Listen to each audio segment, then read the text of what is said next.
यो चाहिँ उसको भित्र छ है हेर्नु ल ऊ दोर्जी बजिरा वज्र दोर्जी दोर्जी कति राम्रो देख्दछ है यो त मान्छेले बनाएको होइन नि ओरिजिनल एकदम ओरिजिनल हो नि भगवानले छोडेको कुन सालमा यस्तो भएको कति राम्रो है यो साल गन्ती छैन यो त गुरु भन्छ हाम्रो किताबमा गानीमा चाहिँ यो चाहिँ गुरु आएको चाहिँ 7th century यो ने चाहिँ 560 बुद्ध भगवान सकेर आएको रहेछ नि यो चाहिँ ऋषुम यम्बुको नै हो नि त ऋषुम यम्बु भनेको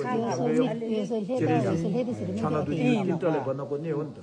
यो तिनवटा बुद्ध भगवान गइसकेर आएको हो नि त बुद्ध भगवानको कुसुङ थु हो नि त यो तिनवटा चाहिँ अब यो तिनवटाले बनाएको गुफामा गुरुमती पनि तपाईँहरू जस्तै हामी जस्तै के त मान्छेले बनाएको होइन नि त त्यही त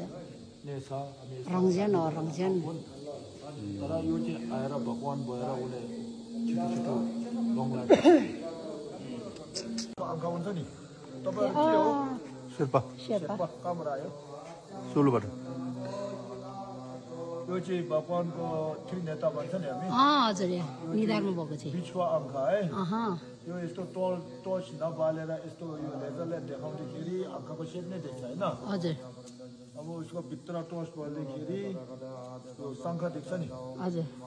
त्यो दर्शन गर्नु ल अब तपाईँहरू यहाँ त आउनु चाहिँ पहिले आएको होला तर नेसी चाहिँ राम्रो सुनेको छैन छैन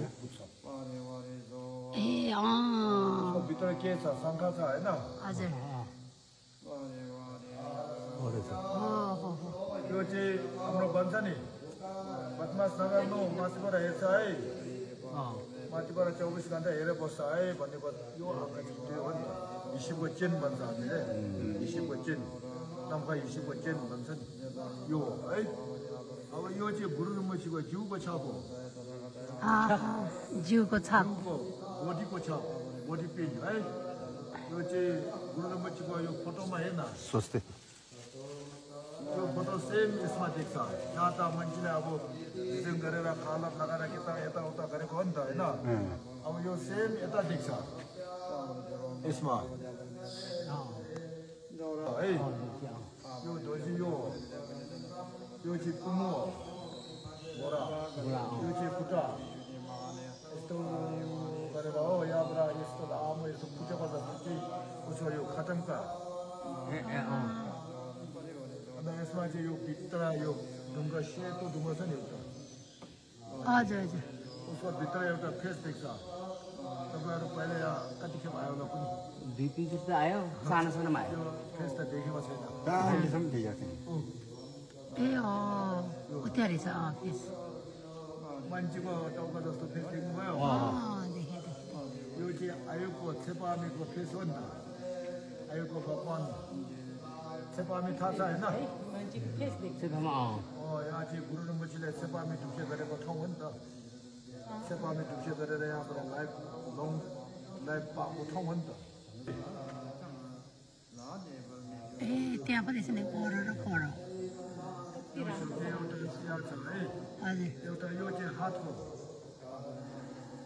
देख्नुभयो हजुर यसमा यस्तो भाले राखे पनि देखेन नि त्यो नवथेप्दमा पुग्यो मान्छेको हात जस्तो देख्नुभयो यसको भित्र हजुर हजुर एउटा हात यो है यहाँदेखि यतापट्टिको र तपाईँहरूलाई थाहा छ रहेछ अघि देखेँ होइन हजुर खुट्टा देखेँ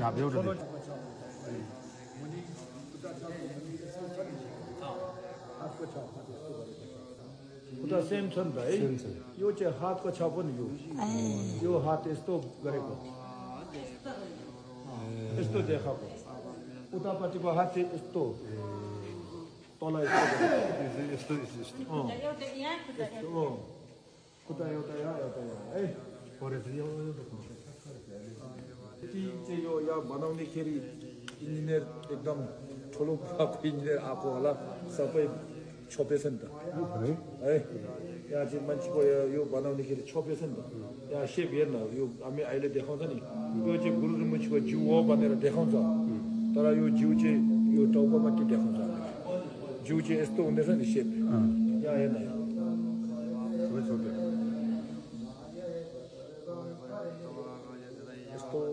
गरेर ठुलो गरेर आउने गर्दछ नि जिउको छ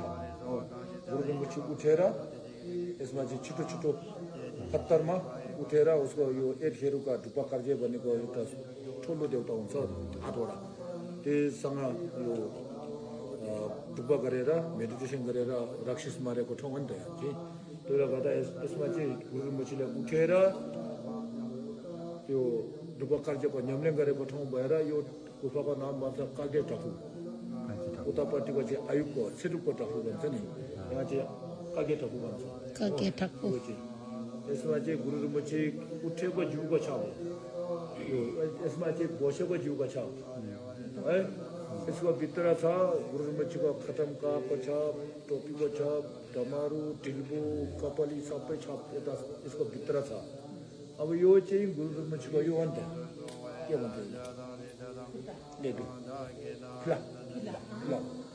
यो माथिको चाहिँ घोडा घोडा घोडा है घोडा यो माथिको यो चाहिँ यो 1 2 3 4 5 6 7 8 छ नि यो 8वटा चाहिँ फुल कमल फुल फुल यस्तो फुलेको अरे कमल फुल है गुरु मुछी निस्केको फुलमा फुल हो नि त यो कमल फुल चाहिँ यो चाहिँ फुल उसको भित्र गुरु मुछीको हातमा यस्तो गरेर दोर्जितसँग पाउँछ यस्तो गुरु मुछीको